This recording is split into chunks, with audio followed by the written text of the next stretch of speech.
Howdy, this is your illustrious PoliSci 1000 instructor, Jim Hissong. A couple of you have contacted me and you're having some problems with MyPoliSciLab, so I thought I'd make a quick video and showing you how to navigate MyPoliSciLab.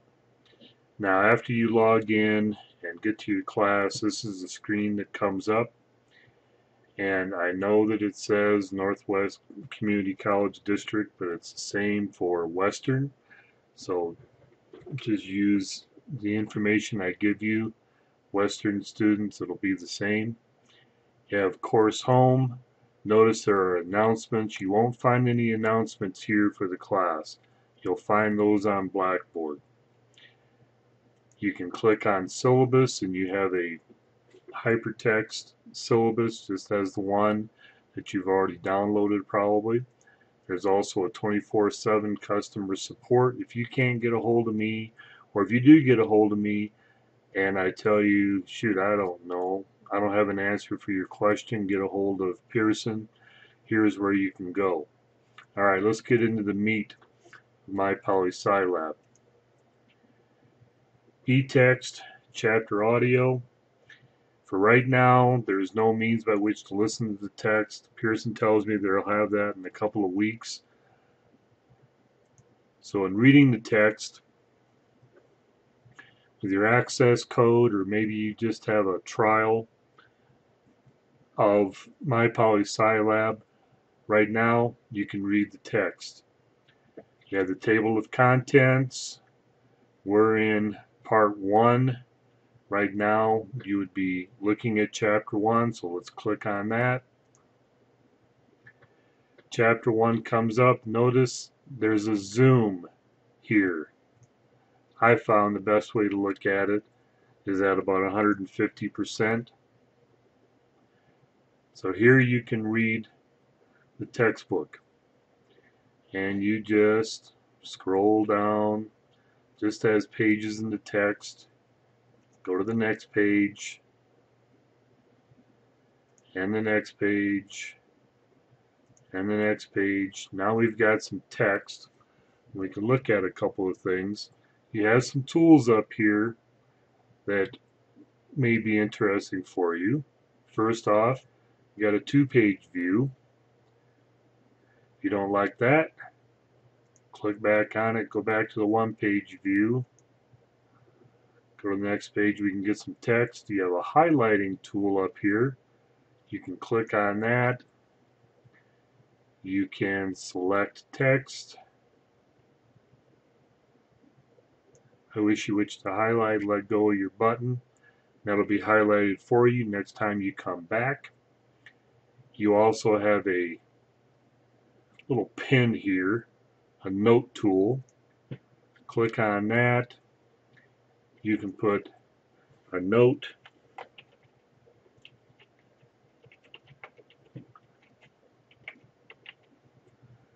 for yourself. Save it. Close it. Now when you come back, you might want to be studying for a test. You can double click on that note and it'll come up for you. Interesting little tools for the e-text. Okay, that's probably about all you need to know for the e-text.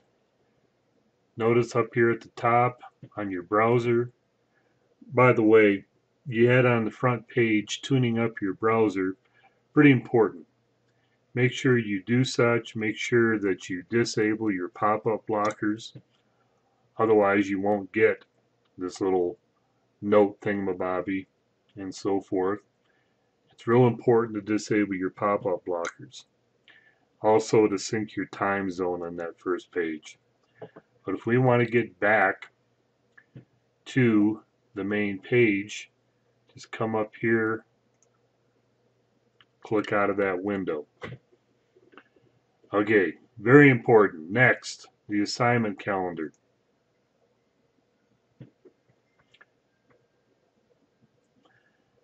By the way, when you go back into your MyPoliSciLab, you won't see communications tools instructor resources, instructor grades and assignments, course roster. Those are for me. I'm the instructor. I'm the only one that gets to see those goodies. But looking at the assignment calendar, now the MyPoliSciLab video quizzes that I assign, you know that they're due at 8 a.m. of the Saturday during the learning module. So looking at here on January 19th for learning module 1, a little check mark means it's completed. Well, we can still look at it. You're watching the video in context. I've already taken the quiz and I've passed it. I could view submissions. I can look at the quiz again.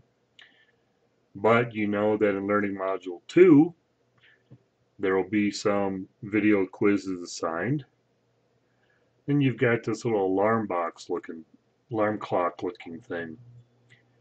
And you can click on there and you can watch the video in real world quiz. And notice that it's not started. So we'll get to that next week when you take that.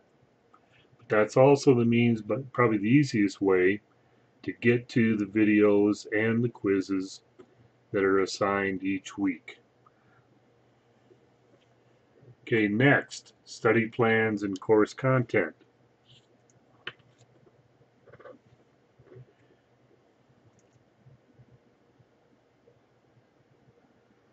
Wait for it to load here. Each chapter. And you can know from the course calendar and the assessment checklist what you have to do. But for example, in chapter 1, we click on it, it opens up. We can read the text.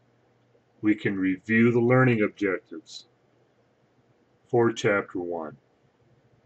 We can complete the study plan, and here you'll find some items of interest to you.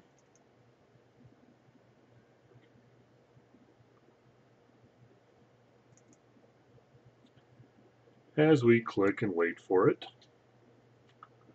you have a pre-test.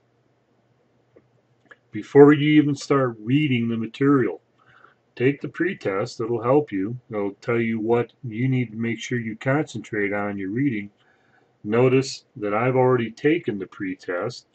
I got a score of 88%. And if you take the pre-test, then when you're done, you can take the post-test if you wish. If you don't take the pre-test, you can't take the post-test. So let's get back out of here. We can return to course down here.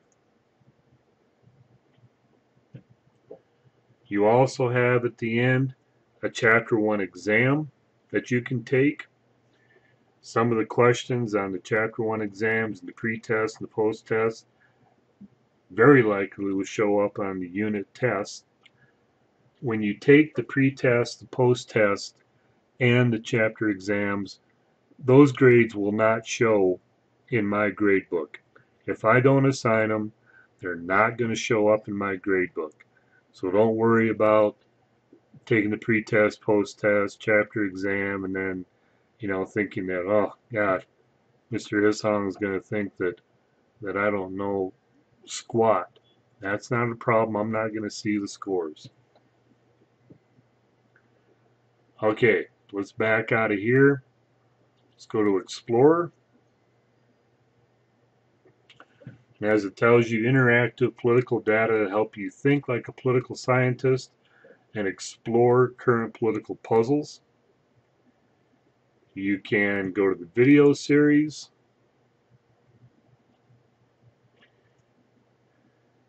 And you'll see all the videos for all the different chapters in the text. Now again, I don't assign all these videos, but it's a good idea if you have the time to take a look at them. They're interesting and it'll help you understand some of the concepts you're reading. Let's get out of here by going up on the browser window, getting out of there. You also have student resources. There are flashcards to include key terms from your textbook. There's a MyPoliSciLab, helps you find some databases and reliable sources. That'll be important when you do project 1 for your opinion paper. There's some simulations you can do. Politics Matters, looking at a perspective of studying in the classroom. If you haven't registered to vote, you're over 18 years of age, you are an American citizen, and you're not a convicted felon, you can register to vote. And here's a means you can do it. If you really want to be humbled, go ahead and take the citizenship test that those immigrants to the United States, after they've been here for 3 years, have the opportunity to take a citizenship test. It's a pretty tough test, and it might give you an idea of just how proud these new citizens are when they pass the test. Finally, there's a box for student grades. Notice that I told you I took the pre-test. There's not a grade in here for student grades because they're not reported. If you want to look at the pre-test, the post-test, the chapter exams that you've done, you need to go back and take a look at those tests afterwards, back under the study plans. Only those assignments that I put on the assignment calendar will be in your student grades. Okay, hopefully that helped you get an idea of how to navigate MyPoliSciLab. I appreciate your time, and if you have any questions, make sure you email me. Thanks.